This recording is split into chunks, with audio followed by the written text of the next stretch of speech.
Good morning. Today I am joined by my colleagues Whip Steve Scalise, Ranking Member Jim Jordan, Congressman Richard Hudson, and Congressman Jim Banks. Our hearts, just like every heart across America, are shattered for the families suffering from the unimaginable tragedies in Uvalde, Texas, and Buffalo, New York. And I want to commend our colleague, Tony Gonzalez, for his strong and compassionate leadership. He represents Uvalde and has been spending time over the past district work period meeting with so many of the families, so many of the community members devastated by this horrific, horrific mass shooting. In our districts across America the past 2 weeks, I will tell you, Americans are struggling daily. They are faced with historically high gas prices that have now doubled since Joe Biden took office. Over 70% of our nation's baby formula is out of stock. Homicides are up nearly 50%. Inflation is at a 40-year high, and one of the largest migrant caravans ever is headed to our nation's southern border. And yet House Democrats have no agenda for Americans and no real solutions to the problems that we face on a daily basis. Instead, what are Democrats focused on? They are scrambling to change the headlines, praying that the nation will focus on their partisan witch hunt instead of our pocketbooks. It will not work. Just this week, Nancy Pelosi's illegitimate January 6th committee secretly hired the former president of ABC News to produce these shameless primetime show. This was the same producer that covered up victims of Jeff Epstein. This further solidifies what we have known from day one. This committee is not about seeking the truth. It is a smear campaign against President Donald Trump, against Republican members of Congress, and against Trump voters across this country. This committee is unconstitutional. It is illegitimate. It was not put together according to the rules of the House. It does not serve any true legislative or oversight purpose. And it is not about finding out why Nancy Pelosi left the Capitol so ill-prepared that day. It is designed to punish Nancy Pelosi's political opponents, and it will not prevent another January 6th from happening, and it does nothing to address the numerous crises Americans are suffering from because of Joe Biden and Nancy Pelosi's radical far-left agenda. So while Democrats obsess over this illegitimate hearing, House Republicans will be setting the record straight and telling the truth about lame duck Speaker Nancy Pelosi's sham political witch hunt. And most importantly, we will continue to focus on the important issues that matter facing the American people and how to solve the crises that Joe Biden and House Democrats' far-left agenda have created, from the border crisis to the baby formula shortage to inflation to soaring gas prices. I will now turn it over to the House Republican Conference Secretary, Richard Hudson. Good morning. My name is Richard Hudson from North Carolina. As a father of an elementary school kid, I am absolutely devastated every time we have a school shooting. I can't imagine the pain and the horror of those parents when they go through something like that. And that's why I've worked so hard all these years to prevent these tragedies. There are only two significant gun safety bills have recently passed Congress. Both were Republican bills, passed by Republican majorities, signed by a Republican president. The House Democrat mantra has been do something. The American people want us to do something. But House Republicans have said we want to do something that matters. That's why I introduced legislation this week, H.R. 7966, Stop to Secure Every School and Protect Our Nation's Children's Act.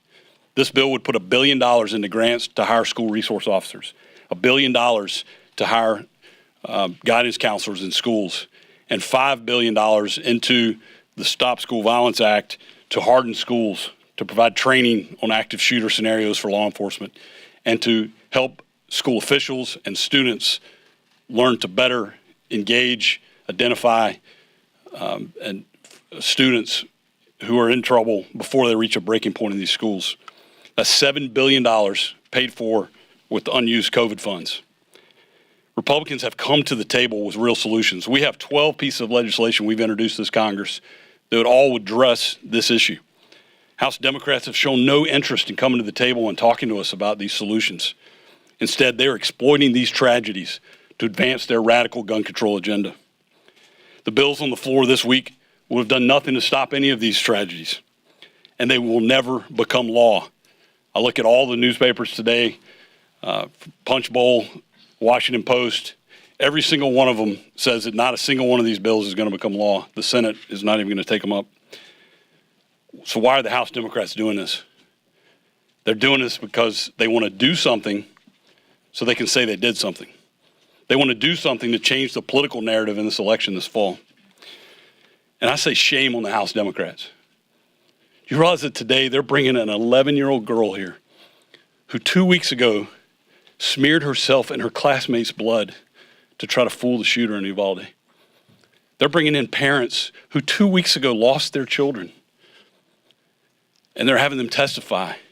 And they've lied to them, and they've said, if you'll come testify, we'll pass these bills. They're exploiting the pain of these people, these children, these parents, to advance their radical interest. And I say shame on them. I say to Nancy Pelosi, stop this cynical, disgusting charade and come to the table. We are here. We want to talk. We want to negotiate. We want to solve this problem. We want to save children's lives. And I call on you, the members of the media, hold them accountable. Ask the tough questions. Ask them which one of these bills would have stopped Uvalde. Ask them why they're advancing red flag legislation when New York already has red flag legislation and it didn't stop the Buffalo shooting. Ask them why they won't come to the table, and let's look at hardening schools. Let's look at how do we intervene with kids in trouble. Imagine if we'd intervened with this Uvalde shooter before he dropped out of high school. What a difference that would make. Thank you. I will now yield to the ranking member on the Judiciary Committee, Mr. Jim Jordan. Thank you, Richard, and well said. Make no mistake, the Democrats' efforts today and tomorrow are to destroy the Second Amendment. You don't have to take my word for it. You can just listen to what they said. Joe Biden, President of the United States, said it's time to get rid of the most popular handgun in this country. Michael Moore said it's time to repeal the Second Amendment. Sheila Jackson Lee, in our 10-hour markup last Thursday, said if this bill passes, we're not finished. They want to do more. They want to take away people's Second Amendment rights. And Mondaire Jones, a colleague of ours, said in the committee hearing last week, if this bill doesn't pass, we will end the filibuster, we will expand the Supreme Court, we will do whatever it takes to get people's Second Amendment rights limited. The hodgepodge piece of legislation that's on the floor today, a combination of 6 bills, in short, tells Americans, law-abiding American citizens, when they can buy a firearm, what kind of firearm they can get, and where and how they have to store it in their own darn home. Direct attack on Second Amendment rights. The legislation on the floor tomorrow, as Richard mentioned, this red flag legislation is so dangerous. I mean, the idea that someone who doesn't like you can file a complaint within 24 hours, there is a hearing. You're not allowed to be at that hearing. You're not allowed to confront your accuser, and they can take away your Second Amendment rights is as wrong as it gets in our system, in our constitutional system here in America. I hope every single Republican is going to vote against this. I think we're going to be close. Every single member of the Judiciary Committee opposed this legislation, this red flag concept, last week in the committee markup.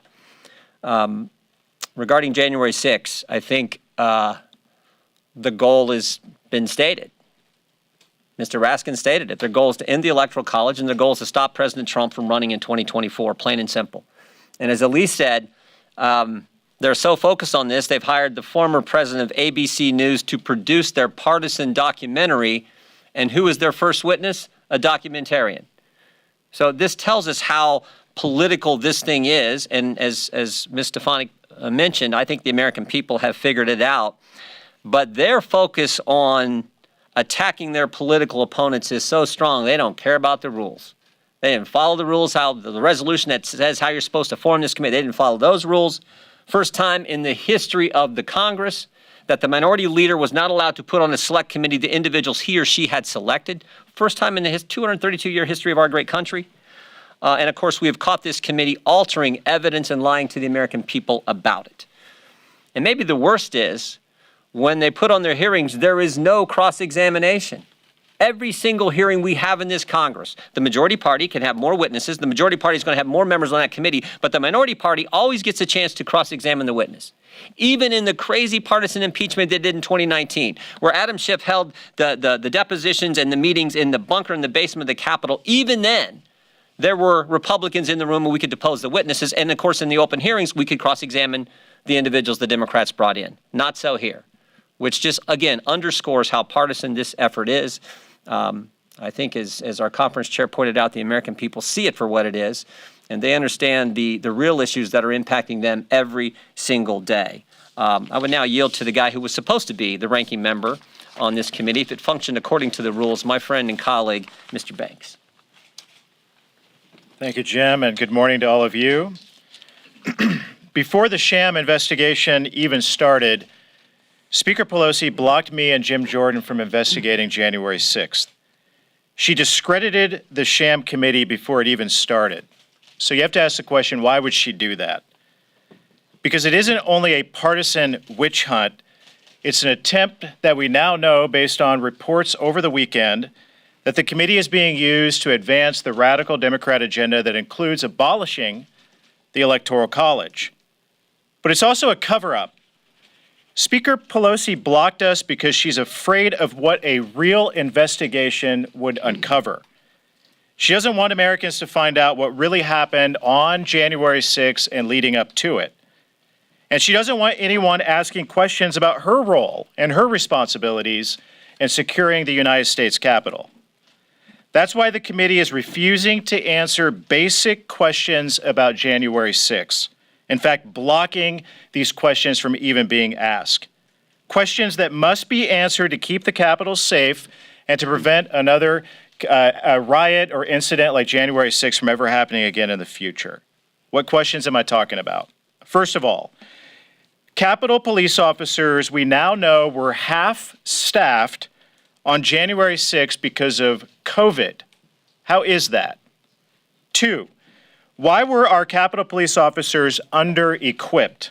Why were some officers forced to face down a riot with either expired helmets or no helmets at all? 3, why was the United States Capitol Police never trained to deal with riots after all of the riots that were going on in the summer of 2020? 4, did Speaker Pelosi communicate with the House Sergeant at Arms on January 6th or in the days leading up to the riot? 5, was Speaker Pelosi involved in the decision to delay the National Guard assistance on January 6th? 6, why didn't the Capitol Police intelligence unit raise the alarm about potential violence when they had evidence and intelligence for weeks leading up to January 6th that something violent could happen at the Capitol that day? 7, why did the FBI deploy commandos to Quantico on January 3rd with shoot-to-kill authority but fail to send the U.S. Capitol Police a single threat assessment or intelligence bulletin? 8, why did the House Sergeant at Arms refuse to cooperate with the Senate Homeland Security's bipartisan January 6th investigation? Those are just some of the questions that Jim Jordan and I were prepared to ask if we were able to participate in this investigation and in these hearings. But Nancy Pelosi blocked us from the committee because she knows that those questions leave a trail of breadcrumbs right back to the Speaker's office. Today in my hometown in Columbia City, my constituents are paying $5.25 for a gallon of gas. There hasn't been a single committee hearing on Capitol Hill about rising gas prices, let alone one in prime time for all of the American people to see.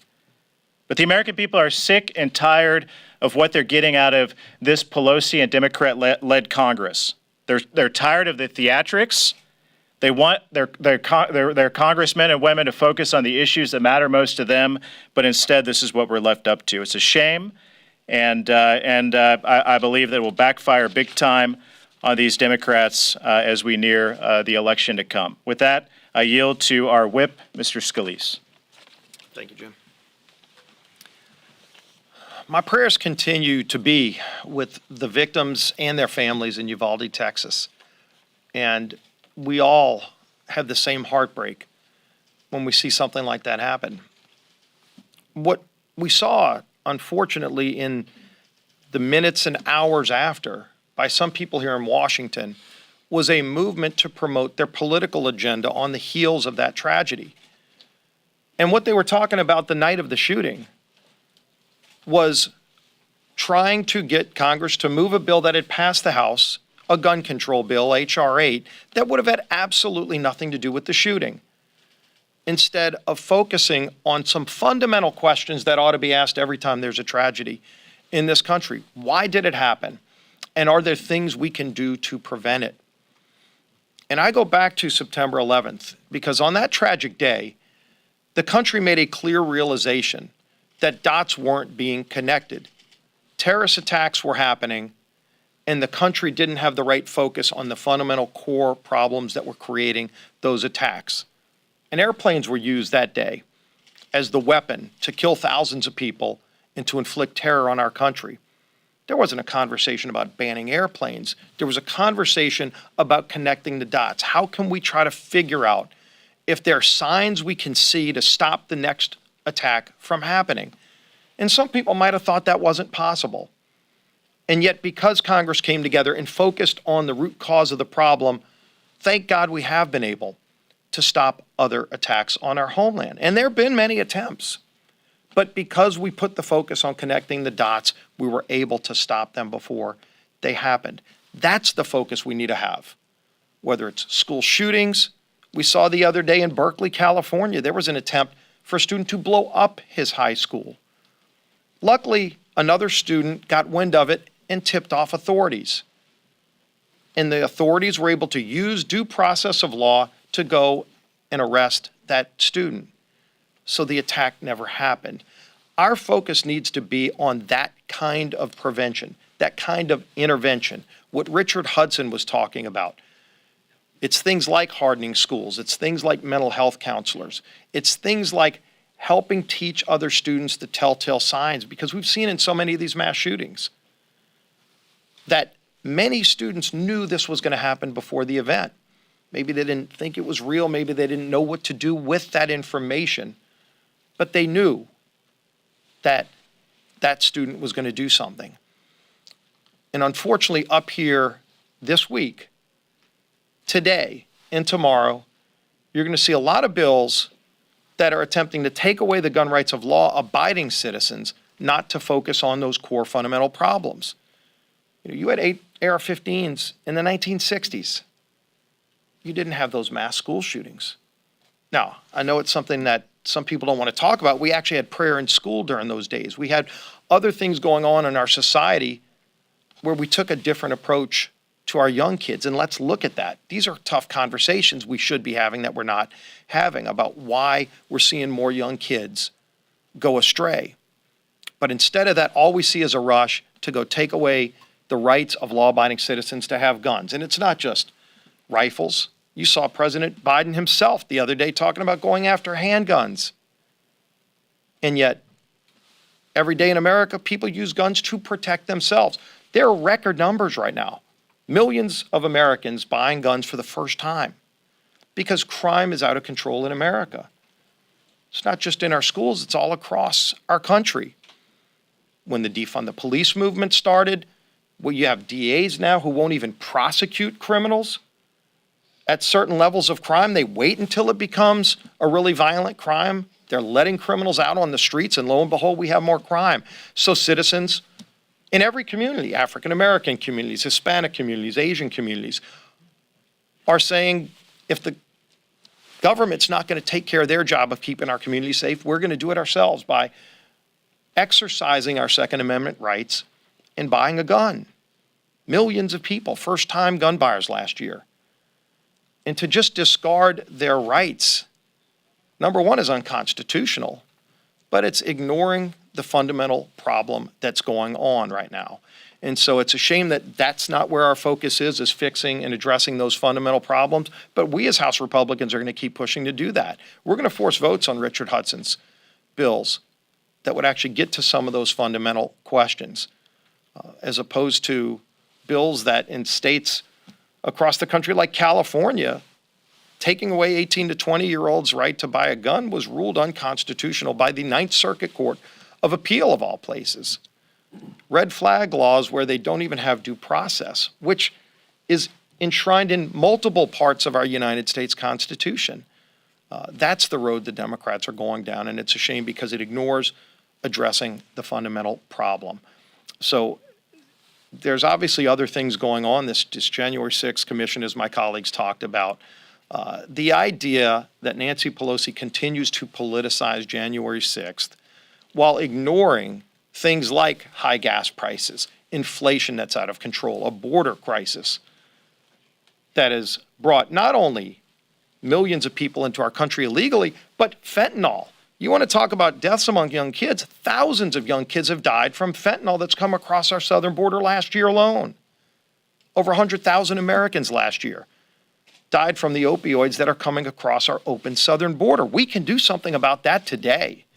And unfortunately, there's no legislation that Speaker Pelosi will bring to secure our southern border. There's no primetime hearing to talk about what needs to be done to keep Americans safe. And that's a shame, too. And finally, and we'll take questions, it's angering when you see that there was a man arrested just a little while ago, last night, out in front of Justice Kavanaugh's house trying to kill him. When we were vocal a few weeks ago, speaking out against this encouragement you saw from the White House on down to encourage people to go to the homes, the private homes of Supreme Court justices, it is a dangerous trend. Exercising First Amendment rights is one thing. Encouraging people to go to the homes of Supreme Court justices, you see where that can lead. And it's a shame. Thank God law enforcement was able to arrest the man who was intending on committing that action. But it just reminds us all, let's try to continue to focus on problems, not try to create problems. And with that, we'll be happy to take questions. My question is for Congressman Jordan. I actually wanted to ask you about that, your reaction to the arrest of that suspect near the home of Supreme Court Justice Brett Kavanaugh, telling police that he was there to attempt to kill Kavanaugh. Well, I think the whip, and obviously the whip comes from a perspective that very few people on the planet can come from. Said it best. But it's a direct violation of, I think it's 18 U.S.C. Section 1507. There's a statute on the books that says you're not supposed to be in front of Supreme Court any judge trying to intimidate, bully, influence them when there's a pending matter in front of the court, and that's exactly what this was all about. So the good news is Justice Kavanaugh is safe, and the bad guy has been arrested. In the days after January 6th, audio that has been revealed shows Leader McCarthy expressing concern about then-President Trump's conduct on the day of January 6th. More than a year later, do any of you on stage still have any concerns about how the former president acted that day, January 6, 2021, or want to learn more information about how he handled that day? No, I think we're focused on what our conference chair indicated, what our whip indicated. We're focused on the concerns the American people have, American families have with, you can go down the list. You tell me one thing that's gotten better. There's a reason more than 7 out of 10 of our fellow citizens think the country's headed in the wrong direction. They think that because it is, and it's all happened in 18 months. We have went from a secure border to complete chaos. We no longer have a border. We've went from stable prices to 41-year high inflation. We've went from an energy independent country to $5 gas, and the president begging Saudi Arabia, OPEC, Iran, and Venezuela to increase production. And we went from relatively safe streets to record levels of crime in every major urban area. I haven't even got into foreign policy or the attacks on our First Amendment, as we talked about earlier, our Second Amendment liberties. So I think that's what American people care about. And not the question you asked. Does he speak for all of you, though? I agree with Jim Jordan. Jake. Mr. Scalise, I just want to drill down on one thing you said on red flag laws. Florida has a red flag law that Rick Scott signed into law. Senate seems to be modeling some of what they're doing on red flag laws on what he did. Are you against red flag laws as a blanket proposition? What I've said is what Speaker Pelosi is bringing to the floor today and tomorrow That was my question. I don't- doesn't have due process. Look, this came up in the committee last week in Jim Jordan's committee multiple times. The idea that you would try to take away somebody's constitutional rights without due process is an un-American concept. But I'm asking. And in the bill, they've never attempted to work with us to even address whether due process should be part of the package. And it's not part of the package. Not about the House bill. Are you against red flag laws as a broad proposition? What I've been concerned about is this idea that if you think that just taking guns away from American citizens is the answer, we've seen over and over how that's not worked. I mean, look at West Virginia about 2 weeks ago. In West Virginia, you had a guy with an AR-15. He was first driving by a school party. It was a birthday party and a graduation party of young kids. And he was driving fast. One of the neighbors told him to slow down. He goes, gets a gun, comes back, and tries to shoot up the whole party. There was a woman, thank God, with a handgun, as Joe Biden's going after handguns, legally concealed carry, and she pulls out the gun and takes down the shooter. Well, it turned out later that he's a convicted felon and under current law is prohibited from having that gun, yet he had the gun. If they had their way, they would have taken away her gun and he would have been able to shoot people. So the idea that there's a magic bill, I wish there was a magic bill that would stop bad people from doing bad things. I think most Americans know that's not the reality. So how do we confront why people are doing it? We don't put the focus on why. There's an immediate movement anytime something bad happens about taking away guns from people, instead of saying, why is this happening? And can we actually do something like we did after September 11th to connect the dots and stop it from happening again? That's where I'm going to put the focus. I'm going to continue to put the focus on trying to stop it from happening again by connecting dots and trying to look for those signs that are out there that are not being dealt with right now. So that the answer is yes, you are. There is a bill that's moving through the Senate right now. I think. Wait, well, start over, I'm sorry. There is a bill that's being negotiated, at least right now, in the Senate. I know you guys have been focused on what House Democrats have been doing today, but put that aside for a second. What the Senate is trying to focus on is something that speaks to something that I think you've all mentioned, which is mental health and school safety, as well as what Jake was talking about with red flag laws and some changes to background check systems.